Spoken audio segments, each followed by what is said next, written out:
4월 9일 수요일입니다. 누가복음 9장 베드로의 고백이라는 주제로 말씀을 나누겠습니다. 먼저 기도를 시작하십시오. 성경을 1회3 읽기 바랍니다. 꾸준한 용성을 여는 당신의 생을 변화시킵니다. 첫 번째, 12제자를 보내시다. 1절 2절입니다.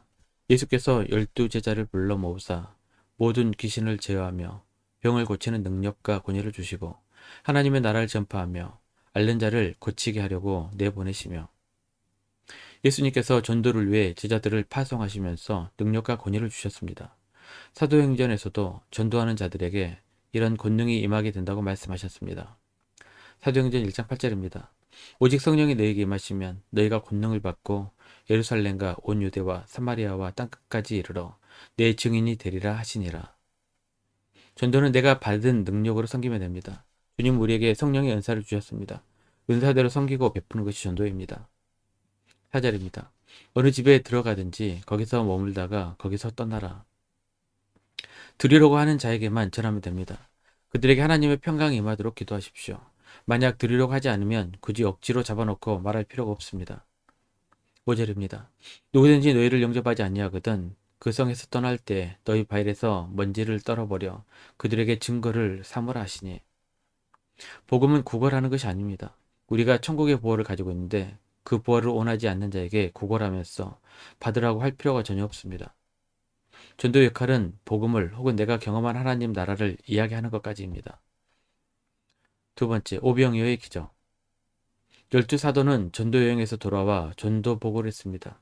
예수님은 그들을 데리고 벳사이다로 갔습니다. 11절입니다. 무리가 알고 따라왔거늘 예수께서 그들을 영접하사 하나님 나라의 일을 이야기하시며 병 고칠 자들을 고치시더라.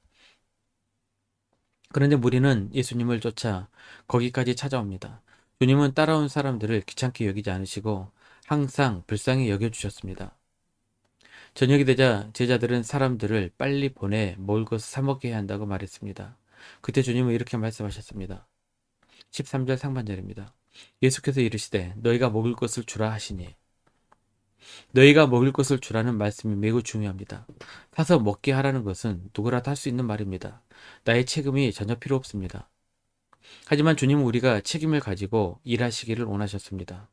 누군가 책임을 가지고 일할 때 주님께서 역사하십니다.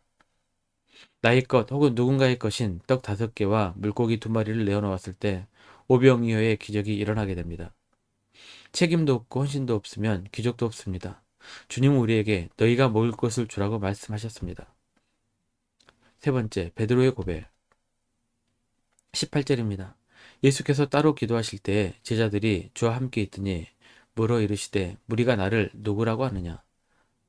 예수께서 기도하시다가 제자들에게 사람들이 나를 누구라고 하느냐라고 물으셨습니다. 제자들은 여러 사람들에게서 주워들은 이야기를 예수님께 자랑스럽게 대답합니다. 마치 우리 선생님이 최고의 하듯이 말입니다. 세례 요한이요, 엘리야요, 선지자 중 하나라고 합니다. 이 말을 들은 예수님은 다시 제자들에게 묻습니다. 너희는 나를 누구라고 하느냐? 예수님께서 자신의 정체성과 사명을 제자들에게 명확하게 드러내신 중요한 장면입니다. 베드로가 역사의 길이 남을 말합니다. 20절 하반절입니다. 베드로가 대답하여 이르되 하나님의 그리스도 신이이다 하니. 하나님의 그리스도란 예수님이 단순한 선지자가 아니라 하나님의 나라를 가져오시는 메시아임을 인정한 말입니다. 이는 예수님이 메시아임을 깨달은 신앙 고백으로 이후 제자들의 삶과 사역에 중요한 기초가 됩니다. 예수님께서 베드로의 마음에서 우러나오신 신앙 고백을 들은 후 비로소 십자가에 못 박히실 것을 제자들에게 가르치셨습니다. 하지만 제자들은 그 고난과 죽음을 쉽게 받아들이지 못했습니다. 주님은 이렇게 책망하시면서 제자들에게 참된 제자도에 대해 말씀하셨습니다. 23절입니다. 또 무리에게 이르시되 아무든지 나를 따라오려거든 자기를 부인하고 날마다 제 십자가를 지고 나를 따를 것이니라. 저는 이것이 바로 참된 신앙의 핵심이라고 생각합니다. 자기를 부인하고는 나 없다는 말입니다. 즉 자기 중심적이고 이기적인 삶을 내려놓고 하나님의 뜻에 따라 살아가는 것을 의미합니다. 자기 십자가를 지고는 죽음을 의미하는 것입니다. 나의 죄는 그리스도로 말미암아 십자가에 죽었다. 나의 욕망을 죽이고 나의 뜻을 죽이고 나를 죽이고 예수님을 따르라는 말입니다. 네 번째, 변화산 이야기. 28절입니다. 이 말씀을 하신 후 8일쯤 되어 예수께서 베드로와 요한과 야고보를 데리고 기도하시러 산에 올라가사 예수님은 베드로와 야고보와 요한을 데리시고 따로 산에 올라가셨습니다. 주님께서 세 명의 제자들에게만 당신의 영광스러운 모습을 보여주십니다. 29절 30절입니다. 기도하실 때에 용모가 변화되고 그 옷이 휘어져 광채가 나더라. 문득 두 사람이 예수와 함께 말하니 이는 모세와 엘리야라. 산 위에서 세 명의 제자는 예수님께서 모세와 엘리야와 함께 말하는 것을 보게 됩니다. 베드로가 예수님께 셋을 위해 초막을 짓는 것이 어떠한지 물었습니다. 바로 그때 구름 속에서 하나님의 말씀이 들립니다. 35절입니다. 구름 속에서 소리가 나서 이르되 이는 나의 아들 곧 택함을 받은 자니 너희는 그의 말을 들으라 하고. 굉장히 중요한 말씀입니다.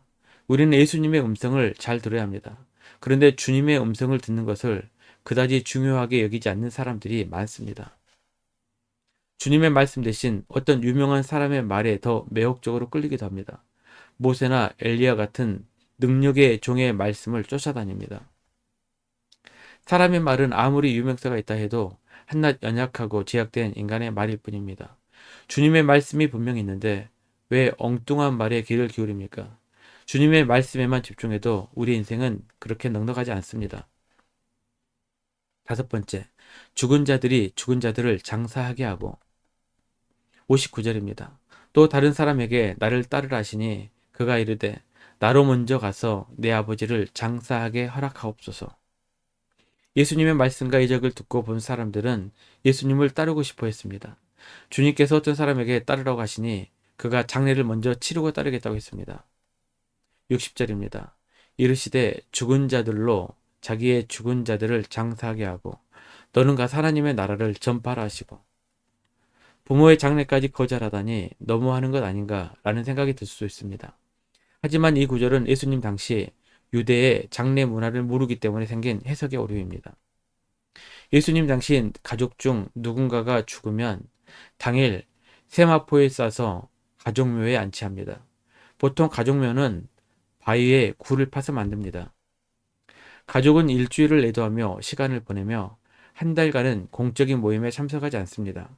그 1년 후에 다시 무덤에 찾아가 뼈를 석고람에 담습니다. 예수님이 죽은 자들이 그들의 죽은 자들을 장사하게 하라고 하셨던 말씀은 뼈를 석고람에 담기까지의 1년 정도의 시간을 의미하신 것입니다. 죽은 자들이란 주님을 믿지 않는 사람을 말하는 것 같습니다. 믿는 자들이 주님을 따르는 일을 1년씩이나 쉴 수는 없습니다.